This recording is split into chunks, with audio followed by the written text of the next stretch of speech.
ओम नमो भगवते वासुदेवाय। श्री गणेशाय नमः। श्री राधा कृष्णाभ्याम नमः।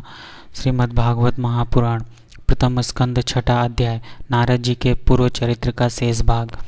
पिछले भाग में हम लोग 4 और 5 एक ही में कर लिए थे। आज हम लोग छठा अध्याय करेंगे, जिसमें चौथे और पाँचवें भाग के अंत में हम लोग नारद जी के चरित्र को सुने थे। आज उनका जो शेष चरित्र है उनके बारे में हम लोग सुनेंगे। चलिए अपने कथा को शुरुआत करते हैं। छठा अध्याय नारद जी के पूर्व चरित्र का शेष भाग। श्री सूत जी कहते हैं, सौनक जी, देवर्षि नारद के जन्म और साधना की बात सुनकर सत्यवती नंदन भगवान श्री व्यास जी ने उससे फिर यह प्रश्न किया। श्री व्यास जी ने पूछा, नारद जी, जब आपको ज्ञानोपदेश करने वाले महात्मा गढ़ चले गए तब आपने क्या किया? उस समय तो आपकी अवस्था बहुत छोटी थी। स्वयंभू आपकी शेष आयु किस प्रकार व्यतीत हुई और मृत्यु के समय आपने किस विधि से अपने शरीर का परित्याग किया? देवर से तो सभी वस्तुओं को नष्ट कर देती है, उसने आपकी इस पूर्वकल्प की स्मृति का कैसे नाश नहीं किया? श्री नारद जी ने कहा, मुझे ज्ञानोपदेश करने वाले महात्मा गढ़ जब चले गए तब मैंने इस प्रकार अपना जीवन व्यतीत किया। यद्यपि उस समय मेरी अवस्था बहुत छोटी थी। मैं अपनी माता का इकलौता लड़का था। एक तो वह स्त्री थी, दूसरे मूढ़ और तीसरे दासी थी। मुझे भी उसके सिवा और कोई सहारा नहीं था। उसने अपने को मेरे स्नेह पास से जकड़ रखा था। वह मेरे योगक्षेम की चिंता तो बहुत करती थी, परंतु पराधीन होने के कारण कुछ कर नहीं पाती थी। जैसे कठपुतली नचाने वाले की इच्छा के अनुसार ही नाचती है, वैसे ही यह सारा संसार ईश्वर के अधीन है। मैं भी अपनी माँ के स्नेह बंधन में बंधकर उस ब्राह्मण बस्ती में ही रहा। मेरी अवस्था केवल 5 वर्ष की थी। मुझे दिशा, देश और काल के संबंध में कुछ भी ज्ञान नहीं था। एक दिन की बात है, मेरी माँ गौ दूहने के लिए रात के समय घर से बाहर निकली। रास्ते में उसके पैर में सांप छू गया।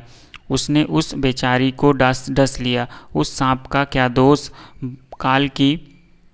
काल की ऐसी ही प्रेरणा थी। मैंने समझा, भक्तों का मंगल चाहने वाले भगवान का यह भी एक अनुग्रह ही है। इसके बाद मैं उत्तर दिशा की ओर चल पड़ा।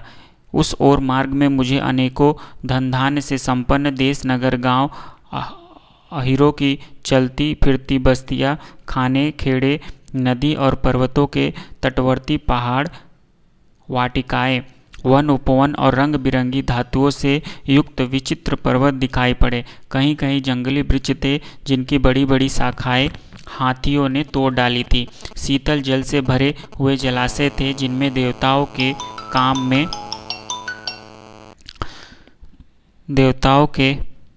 काम में आने वाले कमल थे।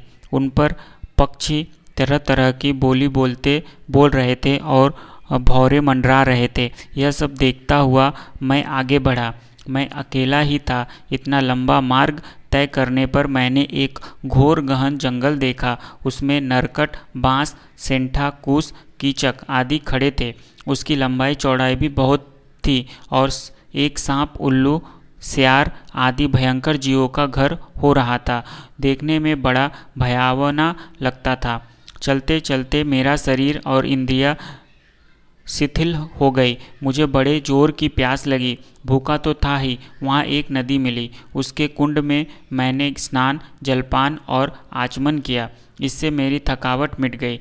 उस विजन वन में एक पीपल के नीचे आसन लगाकर मैं बैठ गया। उन महात्माओं से जैसा मैंने सुना था, हृदय में रहने वाले परमात्मा के उसी स्वरूप का मैं मन ही मन ध्यान करने लगा। भक्तिभाव से वशीकृत चित्त द्वार भगवान के चरण कमलों का ध्यान करते ही भगवान प्राप्ति की उत्कट लालसा से मेरे नेत्रों में आंसू छलछला आए और हृदय में धीरे धीरे भगवान प्रकट हो गए। व्यास जी, उस समय प्रेमा भाव के अत्यंत उद्रेक से मेरा रोम रोम पुलकित हो उठा। हृदय अत्यंत शांत और शीतल हो गया। उस आनंद की बाढ़ में मैं ऐसा डूब गया कि मुझे अपना और ध्येय वस्तु का तनिक भी भान न रहा। भगवान का वह अनिर्वचनीय रूप, समस्त शोकों का नाश करने वाला और मन के लिए अत्यंत लुभावना सा, सहसा उसे न देख मैं बहुत ही विकल हो गया और अनमना सा होकर आसन से उठ खड़ा हुआ। मैंने उस स्वरूप का दर्शन फिर करना चाहा, किंतु मन को हृदय में समाहित करके बार बार दर्शन चेष्टा करने पर भी मैं उसे नहीं देख सका। मैं अतृप्त के समान आतुर हो उठा। इस प्रकार निर्जन वन में मुझे प्रयत्न करते देख स्वयं भगवान ने, जो वाणी के विषय नहीं है, बड़ी गंभीर और मधुर वाणी से मेरे शोक को शांत करते हुए से कहा, खेद है कि इस जन्म में तुम मेरा दर्शन नहीं कर सकोगे। जिनकी वासनाएं पूर्णतया शांत नहीं हो गई है, उन अधकचरे योगियों को मेरा दर्शन अत्यंत दुर्लभ है। निष्पाप बालक, तुम्हारे हृदय में मुझे प्राप्त करने की लालसा जागृत करने के लिए ही मैंने एक बार तुम्हें अपनी रूप की झलक दिखाई है। मुझे प्राप्त करने की आकांक्षा से युक्त साधक धीरे धीरे हृदय की संपूर्ण वासनाओं का भली भांति त्याग कर देता है। अल्पकालीन संत सेवा से ही तुम्हारी चित्तवृत्ति मुझ में स्थिर हो गई है। अब तुम इस प्राकृतिक मलिन शरीर को छोड़कर मेरे पार्षद हो जाओगे। मुझे प्राप्त करने का तुम्हारा यह दृढ़ निश्चय कभी किसी प्रकार नहीं टूटेगा। समस्त सृष्टि का प्रलय हो जाने पर भी मेरी कृपा से तुम्हें मेरी स्मृति बनी रहेगी। आकाश के समान अव्यक्त सर्वशक्तिमान महान परमात्मा इतना कहकर चुप हो रहे। उनकी इस कृपा का अनुभव करके मैंने उन श्रेष्ठों से भी श्रेष्ठतर भगवान को सिर झुकाकर प्रणाम किया। तभी से मैं लज्जा संकोच छोड़कर भगवान के अत्यंत रहस्यमय और मंगलमय मधुर नामों और लीलाओं का कीर्तन और स्मरण करने लगा। स्पृहा और मद मत्सर मेरे हृदय से पहले ही निवृत्त हो चुके थे। अब मैं आनंद से काल की प्रतीक्षा करता हुआ पृथ्वी पर विचरने लगा। व्यास जी, इस प्रकार भगवान की कृपा से मेरा हृदय शुद्ध हो गया, आसक्ति मिट गई और मैं श्री कृष्ण परायण हो गया। कुछ समय बाद जैसे एकाएक बिजली कौंध जाती है, वैसे ही अपने समय पर मेरी मृत्यु आ गई। मुझे शुद्ध भगवान पार्षद शरीर प्राप्त होने का अवसर आने पर प्रारब्ध कर्म समाप्त हो जाने के कारण पाश्य भौतिक शरीर नष्ट हो गया।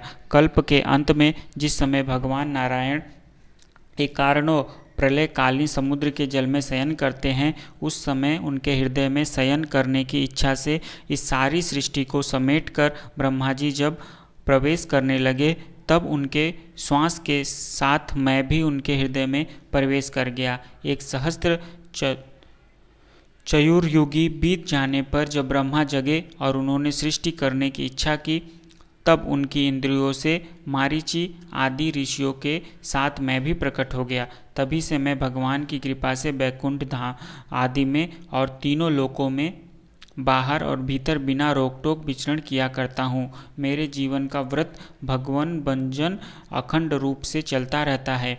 भगवान की दी हुई इस स्वर ब्रह्मा से विशोभित हो वीणा पर तान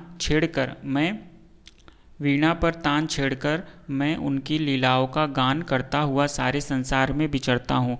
जब मैं उनकी लीलाओं का गान करने लगता हूँ, तब वे प्रभु जिनके चरण कमल समस्त तीर्थों के उद्गम स्थान हैं और जिनका यशोगान मुझे बहुत ही प्रिय लगता है, बुलाए हुए की भांति तुरंत मेरे हृदय में आकर दर्शन देते हैं।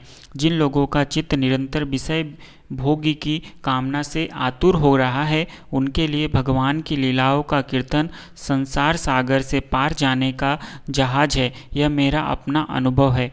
काम और लोभ की चोट से बार बार घायल हुआ हृदय श्री कृष्ण सेवा से जैसी प्रत्यक्ष शांति का अनुभव करता है, यम नियम आदि योग मार्गों से वैसी शांति नहीं मिल सकती। व्यास जी, आप निष्पाप है। आपने मुझसे जो कुछ पूछा है वह सब अपने जन्म और साधन का रहस्य तथा आपकी आत्मतुष्टि का उपाय मैंने बतला दिया। श्री सूत जी कहते हैं, सौनक आदि ऋषियों देवर्षि नारद ने व्यास जी से इस प्रकार कहकर जाने की अनुमति ली और बीड़ा बजाते हुए स्वच्छंद विचरण करने के लिए वे चल पड़े। आहा, ये वो देवर्षि नारद धन्य है, क्योंकि ये सारंगपाणी भगवान की कीर्ति को अपनी बीड़ा पर गा गाकर स्वयं को आनंद मग्न होते ही है, साथ साथ इस त्रिताप तप्त जगत को भी आनंदित करते रहते हैं।